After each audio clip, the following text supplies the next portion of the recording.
I mean, the main thing about chapter 7 um, was it was talking about, well, first of all, it said that being cannot be represented in a concept, which he referred to that um, that it can't be represented in a concept. Basically, I think it's because it's an act and not a thing. It doesn't have, it's not, there's no essence of existence, at least not in the existence of particular things, right? I believe he argued this in the previous chapter, Yes. um, that, yeah, essence is, or existence is an act, and so it can't be represented in the concept. And he goes on to talk about, okay, well, it's not grasped in that, but it's grasped in a judgment, and we know that things exist by a judgment. And so he talks about a judgment in terms of the subject and predicate. So, this, for example, if we say John is a man, um, John there is the subject, and man there is the predicate, and that's a judgment about what John is, right? Um, so he talks about whether or not uh, existence can be either the subject or the predicate of this judgment.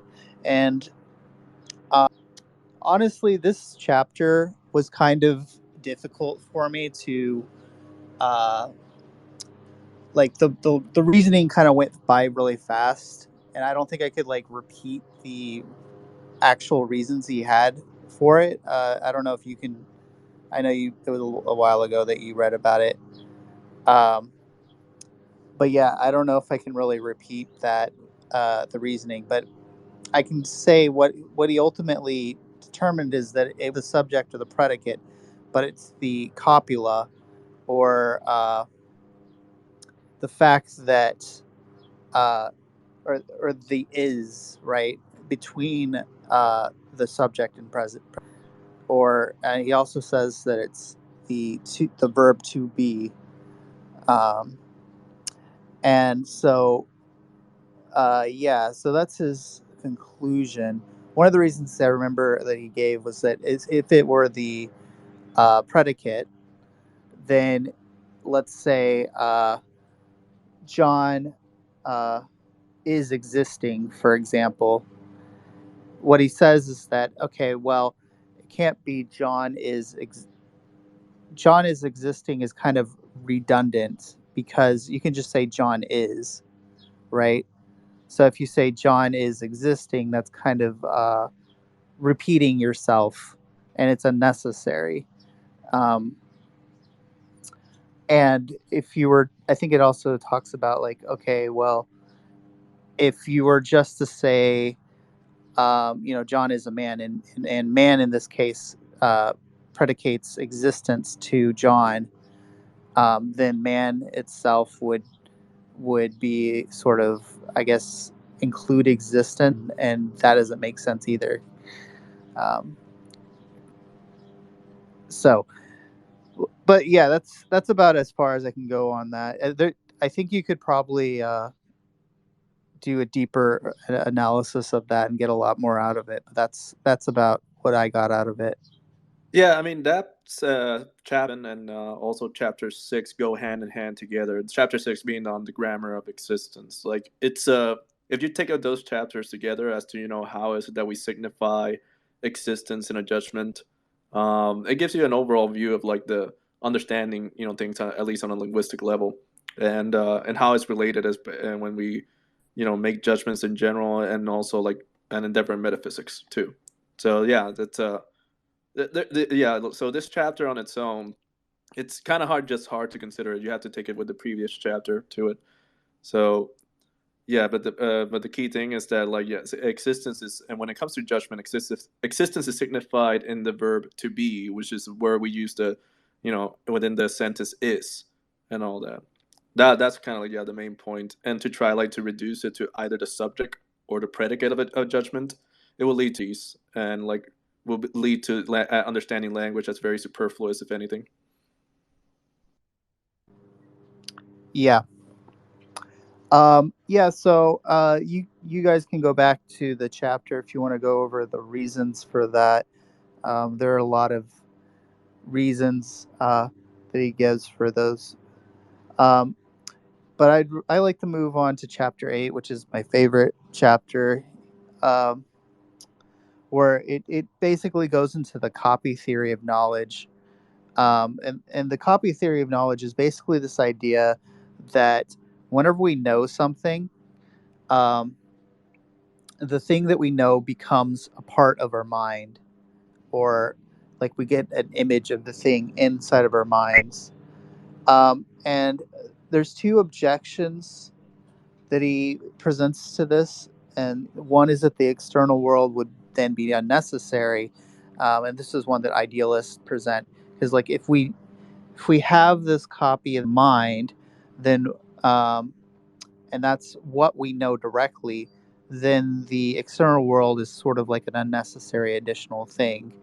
Um, and he points out this example of, if you have a picture of your grandma and you've never seen uh, or someone's grandma, and you've never seen someone's grandma in real life, how do you know if it's an accurate picture, right?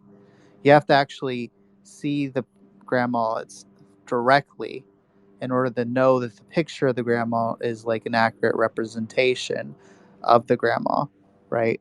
And so he points out that, okay, so if knowledge were just like a picture of a thing in the mind, we would never really know what the thing is in itself, external to our mind, right? And and so this is where the idea that the external world is unnecessary. The second idea or reason against it is that he says that, oh yeah, well, if knowledge were just ideas, well then all things, it's like hard to account for error, right? Because uh your idea, he said, your idea of a peninsula agrees with an idea of a peninsula, so your ideas can't really be wrong unless they're like referencing something in external reality. Like they can only be wrong by not reflecting the real world. Your ideas are always true in themselves, right? uh yeah, so do you want to jump in here, John? Do you have any Yeah. So comments? so at least on that second point, the issue comes in is that because, as already stated, that you don't have direct access to the quote unquote external world, then it is impossible to try to derive a standard as to which, ideas, either yours or mine, are, abiding to, truth to say. And that was the issue um, with basically the idealist endeavor. If you tend to have like this, this sort of assumption that we don't have direct access to the external world, you know. Um, I mean, that's the point. I mean, you can try to say that it is possible to derive a standard by like, trial and error and all that. But again, it's still like you already set up in the first place that we don't have direct access to the external world and all that. So even that, like trying to derive a standard of like through something like trial and error, will still face that issue, is that how do we derive that standard in the first place if we don't have that direct access? Anyway, um, yeah, no, that's it's very easy to kind of like dispute um, this sort of assumption of things and how like we come to know things, all that. But I think that the common the sort of common understanding, at least at first, when it comes to knowledge, is that knowledge is of things and knowledge is a sign of things. Now the issue is common sense nowadays. It's understood that like these two things are like go against one another. Like knowledge being of things and that of a sign of things too. And we come to this understanding of like representation, which is kind of that where we get the copy theory of a thing. And that's usually what is the use representation, that a thing represents the object of external reality, but it's not the object in itself.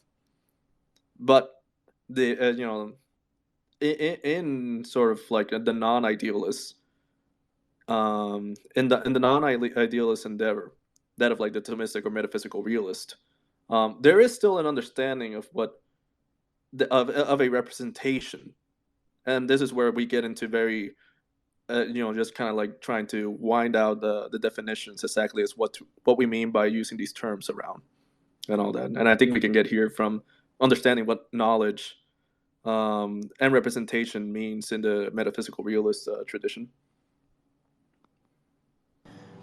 Yeah.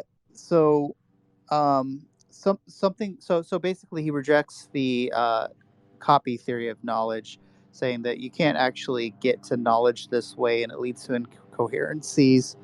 Um, so what he says instead is that knowledge is an extension of the knower.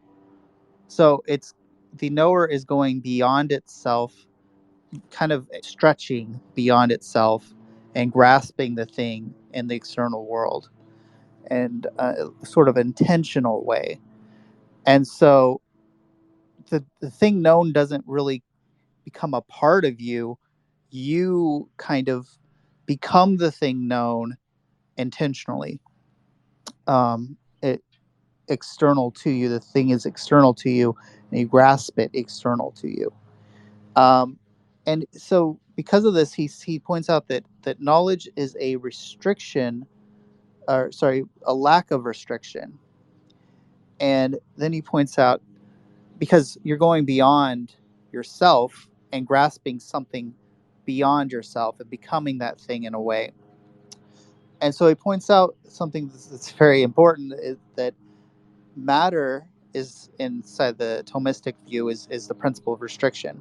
So just to kind of get an idea of what matter is, in Aristotelian uh, philosophy, we have this concept of matter and form is like what a thing is. So like a dog is, the dog has a form of a dog, and what it is, it describes what a dog is, right?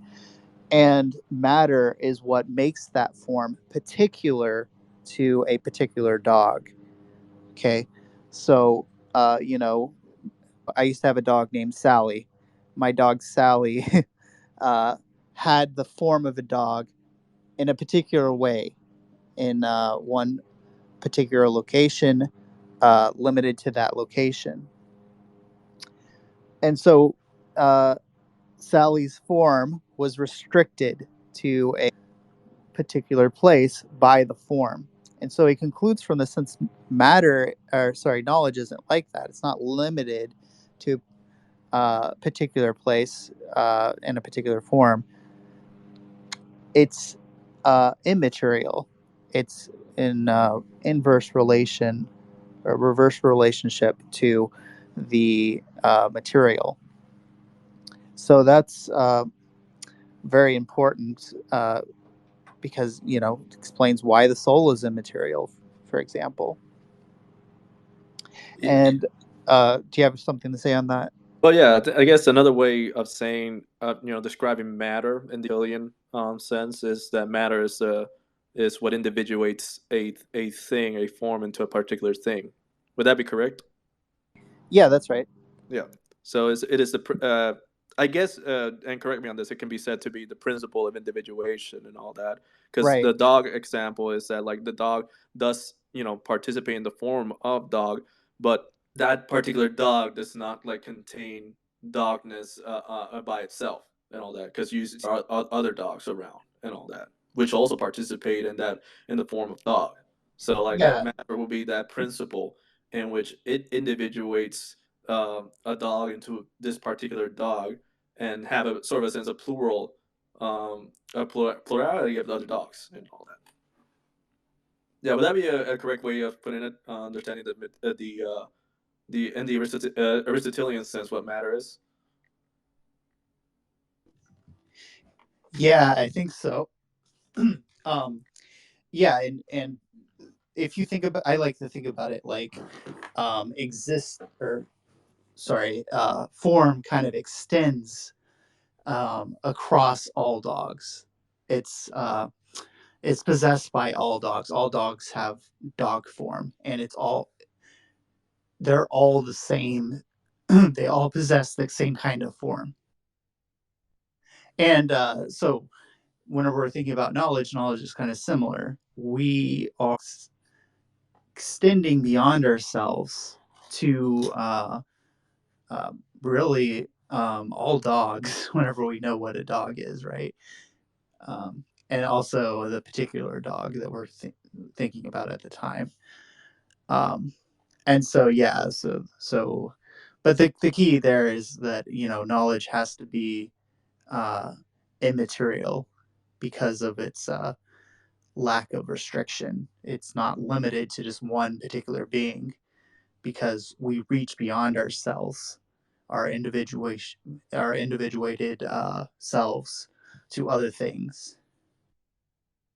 Yeah, and it's already said, because we can grasp that it and like has an existence. We as you said, it doesn't.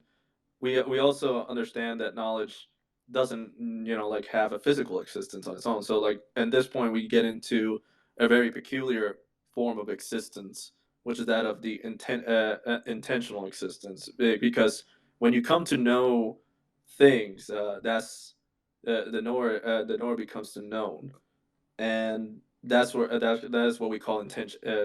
Being intentional or has intentionality, and this is where we assign knowledge as what intrinsically it is, which is that it is has an intentional existence as opposed to physical existence. A physical existence is an act of being, while intentional existence is the act of being known.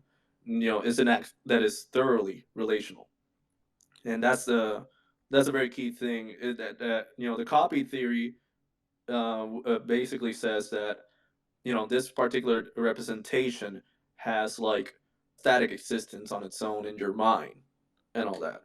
But in regards to the metaphysical realist and the Thomistic tradition, it would say that it has an intentional existence, meaning that it is always to say, and it's a acting its act is relational of the knower and the thing that is known. Yeah. Right. And so from from this, he points out next that knowledge is a non-physical union, which I think basically by this he just means that there's no change involved, or at least this is something that comes from this. There's no change involved in either the knower or the thing known, um, Yeah, because because when you know something, you're grasping like its nature of that thing that you're knowing, but that doesn't change your nature right, as you know it. Yeah. yeah, you're not really gaining anything in yourself because it's extrinsic to you, what you're gaining. And this is very important, not only for knowledge but also when we're talking about things like understanding God's knowledge, right? Because um, an objection that will often come up is like, well, how can God know contingent things, right? Because uh, in order for him to know contingent things, then there would have to be like a difference in his mind or something like that, right? But that's not how we conceive of knowledge, right? Uh, what what he what God knows is extrinsic to him, just like us. It's not something added to him. It's it's uh it's simply a possession of the thing extrinsically. And at the end of this chapter, he actually has a quote from St. Thomas that's very interesting, um, where he says that something just off the top of my head, something like, um, oh, here it is. Let me see. He says, the soul is in some manner all things, since its nature is such that it can know all things. In this way, it is possible for the perfection of the entire universe to exist in one thing. And that just, you know, kind of brings me back to the idea of God, right? Because God is just one. Um, he's absolutely simple, and yet he possesses all these diverse forms, right? Well, how does he possess them if they're not, um, if he doesn't have diversity within his essence? Well, he possesses them extrinsically as knowledge, and that's how we kind of deal with this problems of God having knowledge of contingent things. So yeah, I think this is uh,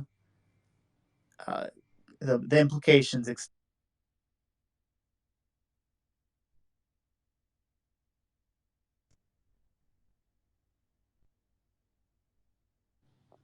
No, I think it cut out there for me a bit.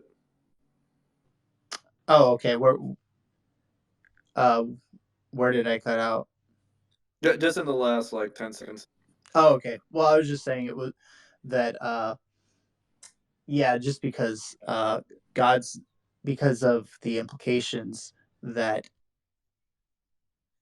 uh, the knowledge of God is going to be external. Uh, God can have all perfection within his essence, right? Or he can have all possessions. He can possess a multitude of different perfections without it being a part of him, right? And so his essence isn't sort of divided up among these multiple different perfections, and yet he still possesses them in this intentional way as knowledge.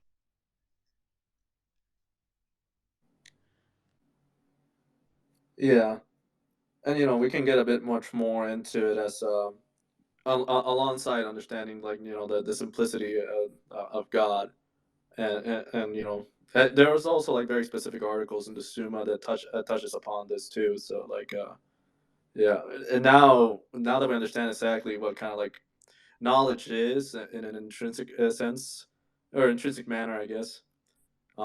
We get into exactly what does it what do we mean by representation if it's not like the copy theory of knowledge, which is kind of like as we understand it from the beginning, is that the copy theory of knowledge kind of conceives of the knowledge as this sort of static, as having that sort of a static existence, and uh, while like yeah the metaphysical realist sees knowledge as an intentional having an intentional existence that is relational from the thing known from the knower and the thing known and all that.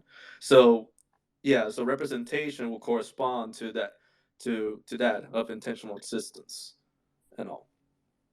And Wilhelmsen gets into understanding first and foremost like like what is like the meaning of presence, because that's the thing about representation that is dependent on the meaning of presence. And he says in common speech, presence means both before another, and the second one is being in actual existence. Yeah. And so the two meanings of presence in common usage are related. To be before or in view, a being must be, and all that. And this brings in about the two modes of existence the thing can exercise: presence, which in the Latin will be esse, and represence, or the second presence, esse ad. And that second one is a bit tricky to grasp at first and all that. So I'll let you maybe explain this because I think you can do it better than I do on this one. Yeah. Well, I mean, he's just my conclusion from this is he's just pointing out that existence is not like closed in on itself. I think is how he put it.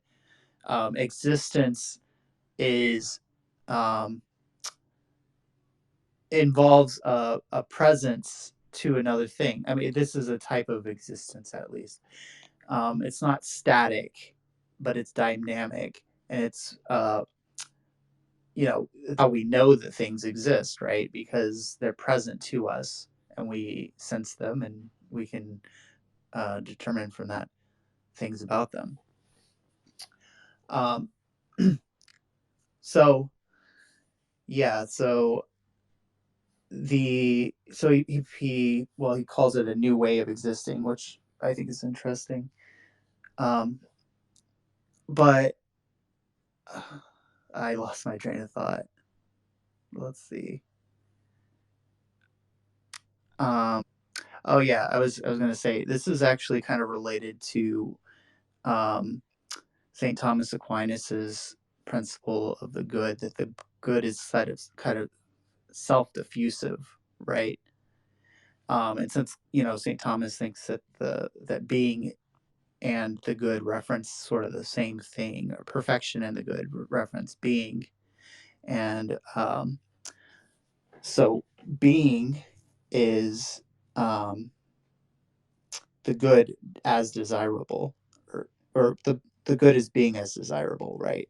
And that's they reference the same thing, and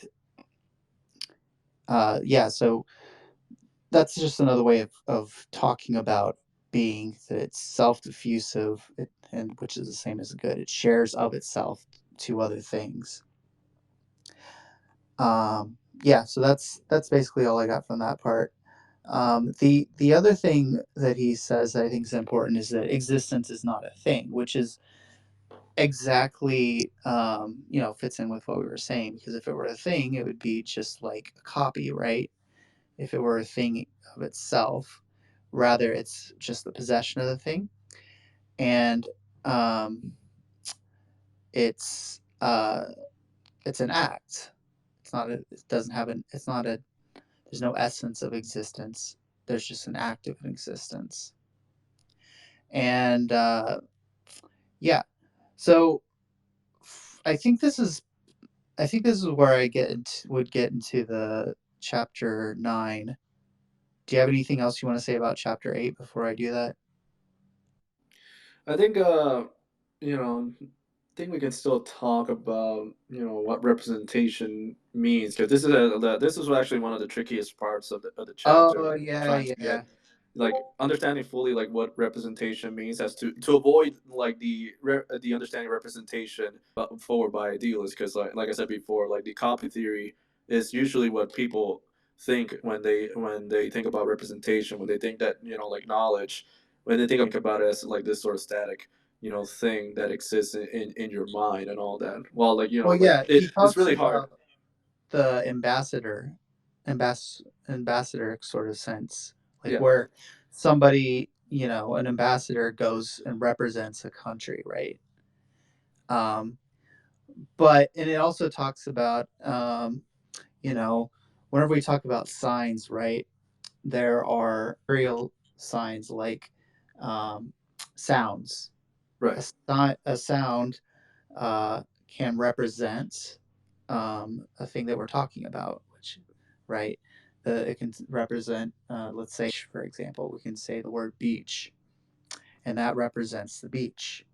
Um, but the word beach is also a sound. It has a material reality, so it represents the beach, but it's also a material thing in itself. In the same kind of similar way, an ambassador sort of represents the country, but an ambassador is also like a person, right? It's its own material reality itself. And what he points out is that when we're talking about knowledge, it's a pure formal sign. It doesn't have any of these material elements. It's simply um, the uh, it's simply representing. It's just simply intentional intention towards that thing we're talking about, without the material elements. Right. And so it's not the ambassador sense of representing, right? It's just a direct. It's kind of direct realism, right? Yeah. So that's why, like, there's no layer between the knower and the thing known, that is like, that of how the idealist puts it, but it rather is like this relation in which, like, when you know the thing that known and all that, it has an existence, like that, but not a static relational existence and all that. And that's when knowledge comes. Yeah, knowledge is intrinsically and all that. And the moment that you kind of like imagine knowledge as like like making a copy, that's kind of like when things really get confusing from here on, and Yeah, and one misses the point exactly as to what knowledge is. Anyway, Well, um, I mean, the moment you try to imagine knowledge is at all, which I think we yeah, talked about before, you've already made a mistake because we can only imagine like material things, right? I mean, that's later we're going to talk about the phantasm. That's what we're talking about there. It's a yeah, material reality. You can't imagine knowledge. We can know, what we can kind of know knowledge. Um, which is kind of difficult to understand. Well, that's the thing, though. It's knowing knowledge, like he said before, is not a concept either. So right. can't conceptualize knowledge, can't imagine knowledge. Because all of Knowledge. those things precedes, conceptualization in general. Like Uh, existence precedes conceptualization. That's why you cannot try to bracket existence in a concept. And so the same thing with knowledge and all that. well, all these things. Well, are material. Concepts reference essences, and being is an act. It's not an essence. So yeah, so it has to be like he was saying. It's the whole. It's everything together. All of our faculties in one: our sense experience and our intellection. But he'll talk more about that in chapter 9 Yeah. as well. Uh, yeah, and the last part, at least of chapter 8, is just that, he talks of knowledge as a pure formal sign. Like, knowledge is not a thing which acts instrumentally to represent the other. But knowledge is a pure sign, all to be consists in making known the other. So, knowledge is a pure or formal, as a pure or formal sign. As you said, like, its whole essay is a being to or toward the other. A being toward, a being being other. Yeah, that's kind of pretty much how we end that chapter. Yeah. Cool. Yeah, since you wrote more detailed notes, how about you go through chapter 9? Yeah. So, chapter 9, we get into the other angle of like epistemology, which is that the psychological aspect to it. And so it starts off. Williams starts off by saying that things cause human knowledge.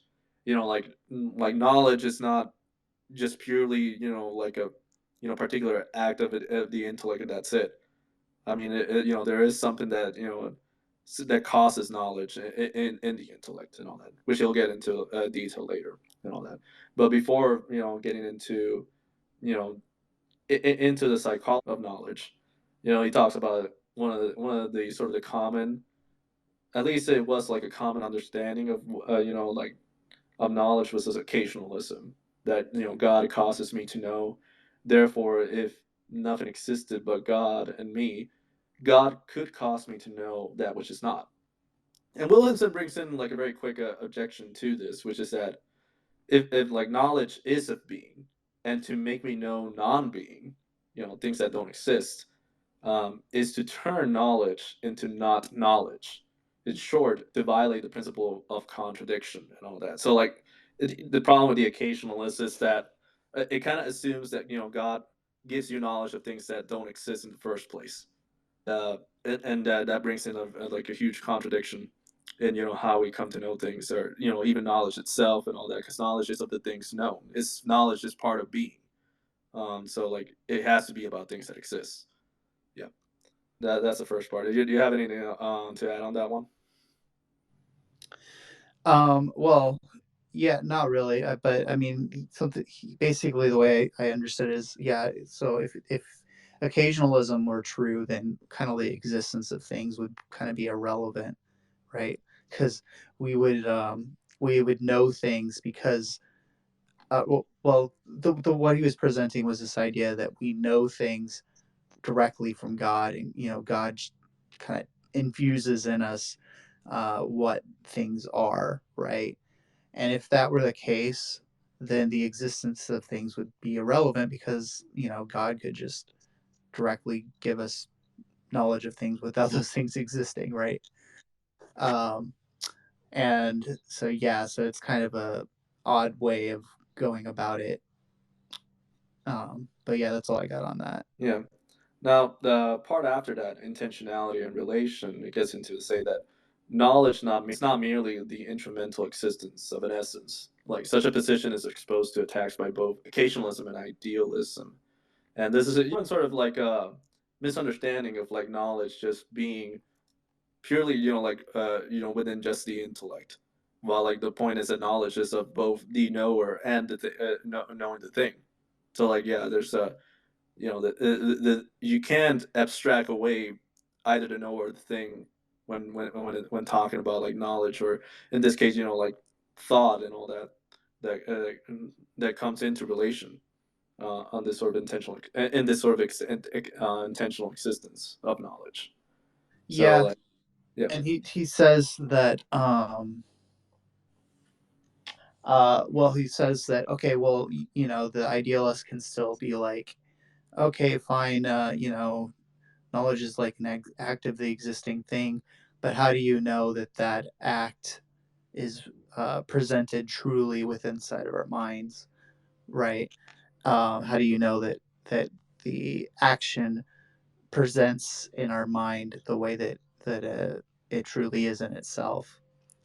And he points out that, yeah, that's just a misunderstanding. What it is we're grasping the thing itself. It's not just like an act in our mind. He also presents points out that form is a limitation of act. So it's a dog acts like a dog because form is limiting uh, act itself to act specifically like a dog. It's a limitation. And so he points out that things act according to their forms. And so, um, since the existence of, or since we know things because they act on us, we know their form because the act is limited directly to, uh, right, the way that the form is. And so, yeah, so that's why, basically, why the act is the same as form that the thing has, and our knowledge is of that form because things act according to their forms. Yeah, and that gets into the first one of the two principles involved when the causation of knowledge is from the thing to man and then back to the thing and all that. The second principle will be that like the presence of the thing in its action, which in here we get into the sort of the different types of action, that of imminent and transitive action. Imminent action being that like action that remains in the agent acting, and transitive action that which is an action that passes into a thing being acted on and all that. So an imminent action would be something like, a man loving a woman, and like he can love her as much as he wants. If it doesn't express this in any way, uh, other than just keeping it to himself and all that, then that is considered to be an imminent action and all that. Like something, it's not like there's no action at all. Like love is when you love someone, even if you don't express it, that is a particular kind of action. That's what he means by imminent action. And so, but when you show love towards someone, being there, loyal, and all that, that's where it becomes a transitive action, which is that you're passing on, onto the thing acted upon. Yeah, Yeah, and I think from there he just gets to the psychology of knowledge, right? Like the yeah, actual, yeah, because he says, he mentions here that well, he can't really go into detail about it. He would need to like write a book of its own on it, basically. And there are books on this. I wonder if he actually has a book on this, because if he does, I'd love to read that. Um, but yeah, uh, he basically just goes through the basic sort of Aristotelian Thomistic view of how we come to know. I can kind of sketch it out um, in general. Uh, I'll do the best I can, at least from the top of my head. But basically, we have this experience, and that's from the action of the thing that we know.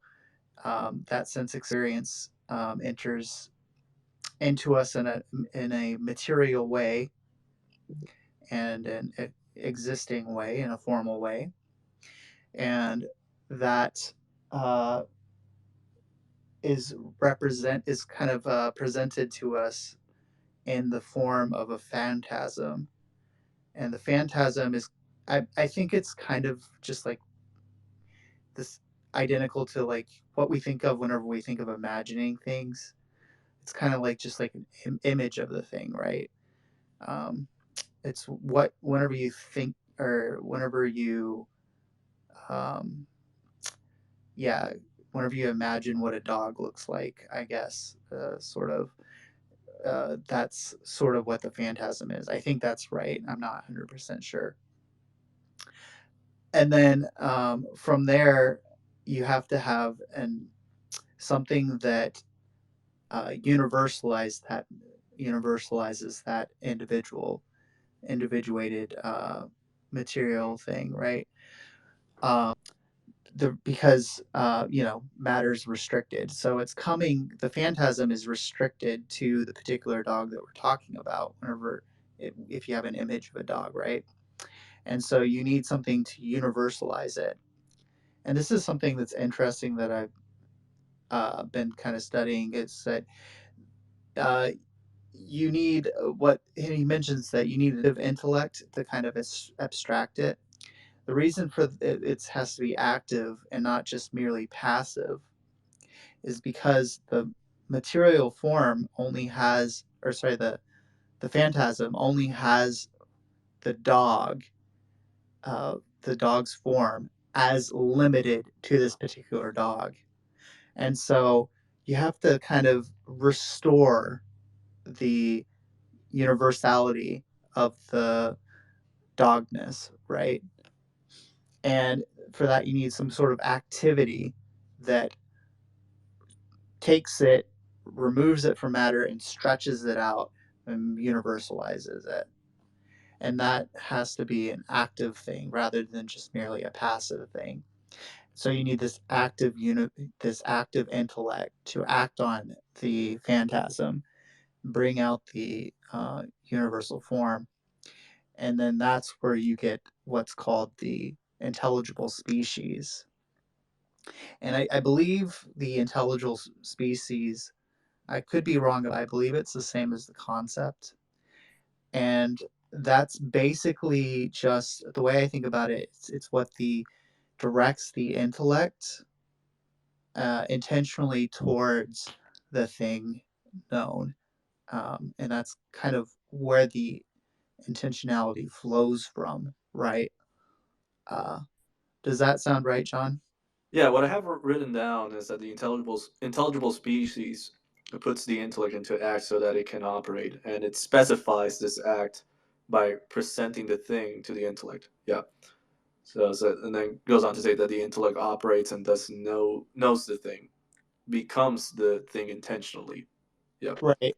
And something that might be confusing at this point is, we talked earlier about how knowledge is not a change.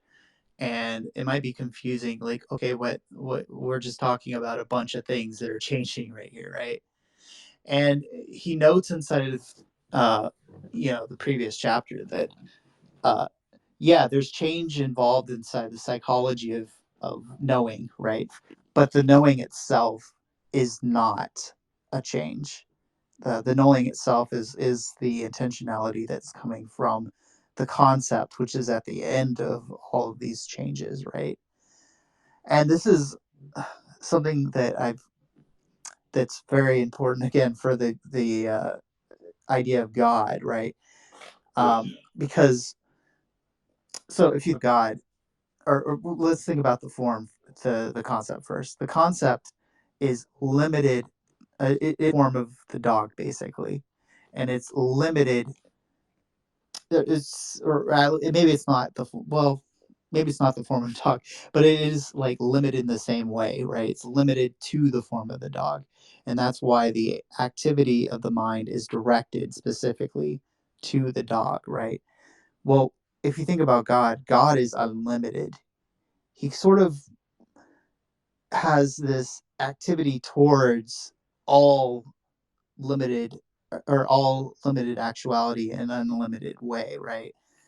And so St. Thomas says that because of this, his very existence, right, is directed towards all um, all of reality. It his very essence can be the concept of all things because it's not limited just to a particular thing, but it's unlimited and it can be directed towards all of it. And so God doesn't have to have this kind of process of obtaining concepts, and he doesn't have to have multiple different concepts because his one simple essence is directed towards um or it can be directed towards all existing things. So I think that's it's kind of like not something that Wilhelmsen was trying to point out, but it's something that I've kind of discovered from uh, from this kind of idea of how knowledge works. Yeah, if let me see if I can reiterate properly. The point about knowledge is that like, so a knowledge has a relational existence, intentional existence, which is relational, and you know that means it's not static.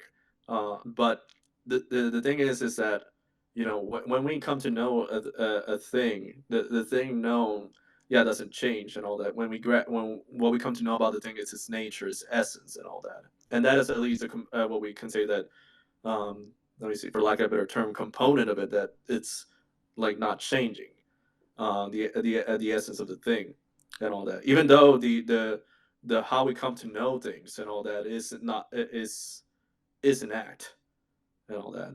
But the thing that is being grasped, the essence, that's the thing that is not changing. Would that be probably reiterated that way? Yeah, I think that's right. Yeah, because I mean, knowledge is just the grasping of the thing known, and you know, the knower doesn't gain anything from that, and the known doesn't gain anything from that either. Obviously, right? So it doesn't involve a gain of actuality, and it doesn't involve a change, right? It's just it's but the psychology does involve a change because we have to kind of gain these concepts that we're not born with these concepts. We have to gain them from sense experience, right? Contrary to people who believe in a priori knowledge, right? um, but God, uh, which is kind of like a side note, but God is inborn with these concepts. He is the concept, right? Because God can't change in knowing things. He can't gain things. Um, he just is, and he is directed towards all things that exist. He just has this intrinsic intentionality due to what he is. Yeah, and I think we can move here to the next part of this chapter, which is the nature of the intelligible species. Um, at least what I have written down, since I'm still like trying to grasp some of this stuff, you know, what I have written down is that the species is not like a little thing, not a small picture, as we already stated in refutation of like the copy theory. Um, and the species is not the thing known, nor is the species the act of knowing. You know? And in this regards, it's like the species is not the thing known. Like that's where we get into like the phantasms, right? Well, I think you mean. Do you mean that it's the species is not a the knowledge of a particular thing?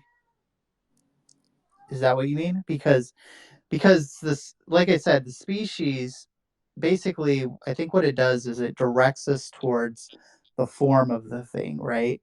And so we it's sort of like where the intentionality comes from, because in intentionality you have to have a starting point and point. The starting point is the end point is the thing, and so you're reaching out from the intelligible species to the thing known. Or I'm not sure if the intelligible species is the same thing as a concept though, I but think what is was trying to say here, at least this is what I get, but you can correct me, is that like the phantasm itself is not the intentionality really. Right. Well, there is intentionality in the phantasm, of course, but it's not. Yeah, the phantasm itself isn't the intentionality. The intelligible species itself is not the intentionality. The intentionality is an act, right? And these things, they're things, right? The intelligible species and the phantasm, they're both things. They're not acts. So uh, the knowledge would be more like, well, it's an act of the person, but the act kind of comes from the intelligible species, I think, but or the concept. Yeah, this is where it says afterwards that the species is a prolongation of the action of the thing of the intellect. Right. Correct. Um, yeah, and from this, he also points out. So he points out that okay, so but from the species, all you get is the form, right? Um, you get the form of the thing, and the form of the thing is like what a dog is in general, right? You don't get you don't get knowledge of a particular dog from just the intelligible species by itself. And so this is why um you know the the intellection itself can't grasp existence, right? And what he says is that actually you have to reflect back to the phantasm, the intellect that reflects back to the phantasm, because the phantasm is material, it's individuated. And so you have to have the intelligible, first you have the intelligible species by which you grasp the form of the thing, and then you reflect back to the intelligible, or sorry, the phantasm, which contains the material element, the individual dogness, or the individualness of the dog, right? And then the individual element of the dog, and you can know an individual dog. And at that point, you can know that this individual dog exists, right? But it has to be a union of both of these things. It has to be a union of the phantasm and of uh, the intelligible species, and those things together, you know the existence of a particular dog. Does that make sense? Yeah, gonna have to ponder on that one a bit more afterwards, but yeah, I think it's yeah, I think there's no obscurancy as to where it gets from here on. Yeah. So like we get into it's the seventh part, which is the last part of this chapter, is like the extractive character of the species. So it starts off like species lacks individuated matter, therefore it lacks existence. Intellect can grasp existence of the thing whose species activates it only by reflecting to the phantasm and to sensation, where the thing is grasped concretely as it is. Yeah, this one that kind of confused me a bit because I was thinking of like when it says species, I thought it was kind of like talking about phantasms, and I thought the phantasms were like sort of the material sort of representation of a Right, of an image and all. Yeah. right. The intelligible species is the material form abstracted. It's what's it's well, it's sort of like the image of the dog, but it's not an image. So we don't know the intelligible species directly. It's that by which we know the thing. Okay, so but upon reflection, we can kind of know that this thing has to exist. And what the intelligible species is, it's the result of the active intellect acting on the phantasm and abstracting the intelligible form, the form itself, right? The universal idea of what it is. And so the intelligible species is sort of just like the universal idea of what a thing is, right? It's the concept of what a thing is. It's not uh, the material. It's not material anyway, like the phantasm. So It's a they, product of the active intellect, right?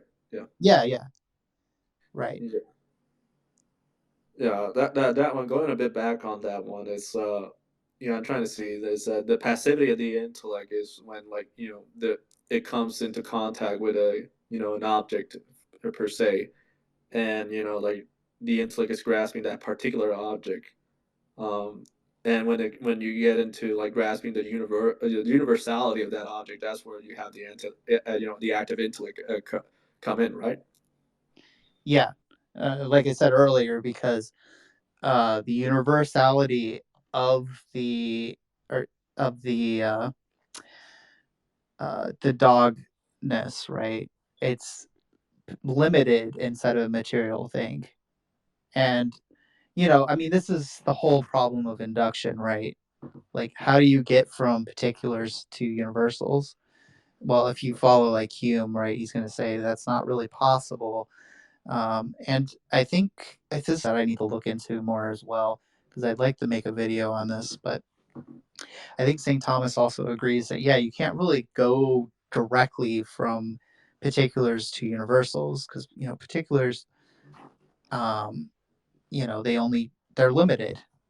And, you can't get from the fact of one particular dog the idea of all of the dogs, not passively, at least, right?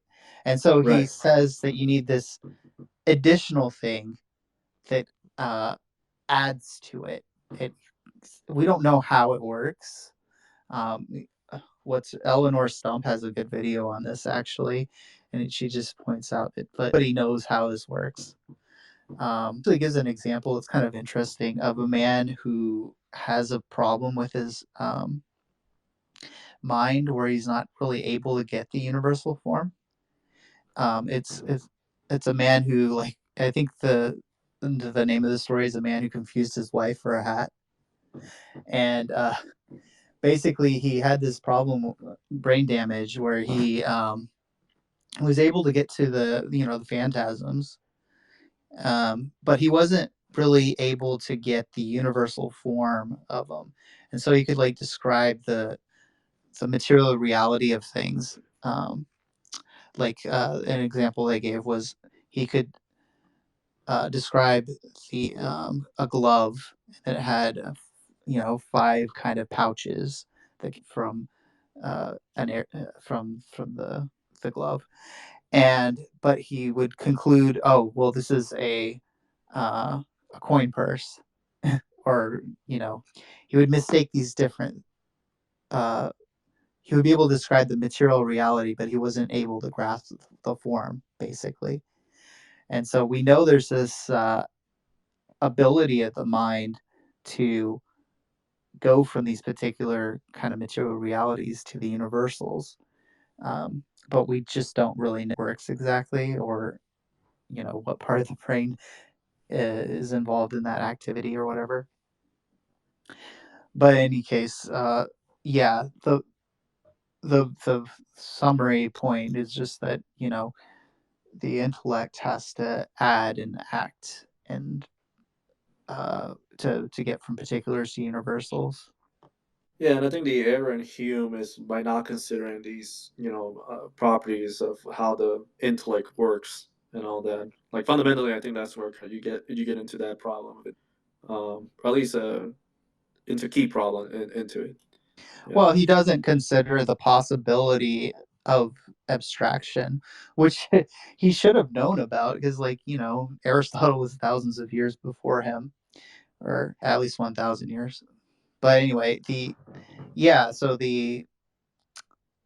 but yeah, if he was like, okay, well, you kind of just observe things many times and then kind of form this habit of thought that, oh well, there this happened so many times, so therefore it must happen again, and that's not like a conclusion, right?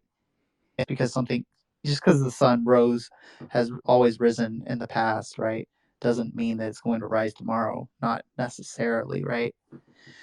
And so that's not how induction works. That's not how we go from particulars to universals. We actually have this thing inside of our intellect called the active intellect, or the agent intellect, that acts on these phantasms that we have and gets the universal that actually exists. The active intellect breaks away the particularity of that object. Yeah, Yeah, the material. and the material, and so like it gets into, and the product is a intelligible species. Is that the correct term for it? Yeah, Okay, yeah, yeah. No, I think that helped me a lot in understanding this last point. yeah, and it's intelligible because the intellect is grasping, something is grasping the uh, thing, the it's knowing a thing through Yeah, that intelligible species, or knowing the yeah, form of the thing. Anyway, right. Yeah, it's yeah. I think pretty much we covered the rest of this chapter because the last part is basically moving into the next one, which is that of like understanding the judgment, and because it says that like the reflexive act, when it comes to like producing, the intelligible species, the reflexive act terminates in judgment. yeah, and that's this is something I'm looking forward to because I don't think I've really read this chapter in detail. So It definitely is very perennial and all that. That's kind of like demonstrates the sort of the complications when trying to discuss this with like people from other different like schools of thought or traditions in general, like that of the idealists and even materialists for that matter, because it's like you're not just dealing with this one aspect of the topic about like the metaphysics or the psychology. You have to consider all these things together and all that, and especially like even like these two chapters are, although it's really good to get someone introduced into the quote unquote philosophy of mind of like the Thomistic tradition, but you still have to consider like other things that's interrelated to these things, which is that the next chapter we get to like understanding judgment and all that. Yeah.